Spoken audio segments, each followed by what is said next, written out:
the Besnard Lakes, the Coluseum Complex Museum. This is a follow-up to their album, Intel XS Imperceptible UFO. Long title name, but it was one of my favorite albums from my Austin years back when I was living in Austin in the early aughts.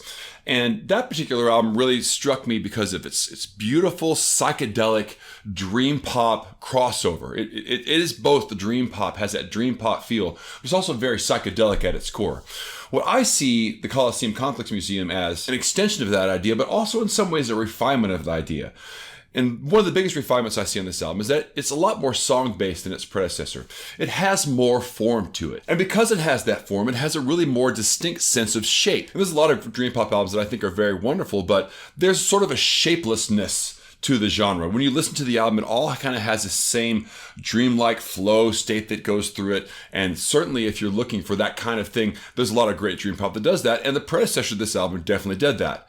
This album also has that, but has more compact forms. And so it has a little bit more sense of shape. And with this more distinct sense of form, you can kind of see the band's influences a little more clearly, especially the Brian Wilson influence. I think it's really impossible to deny that it's really not a Beach Boys feel in this album, although there is that stacked vocal thing. The vocals aren't like six-part harmony, but they certainly have that very choir boy quality, and they're well arranged, and it really ties them to very classic ideas of pop music. And there's some instrumental things in here, I think, that are very tied to classic rock. When you combine that classic rock and this idea about Brian Wilson, it shows that the band, I think, really has a firm grip on how to use the studio as an instrument. And that's something that I think is particularly pronounced on the Coluseum Complex Museum.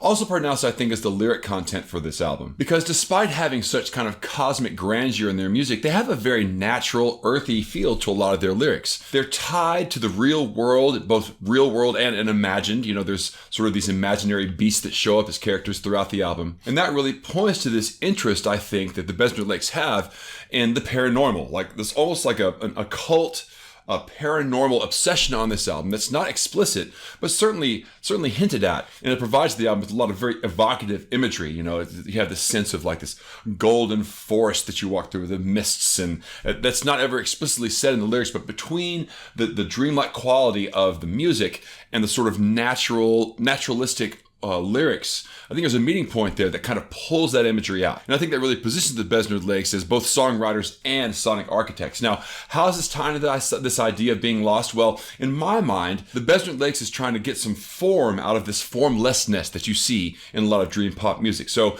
this was a little bit more esoteric, but I see that they're seeking meaning through shape and structure on the Coluseum Complex Museum.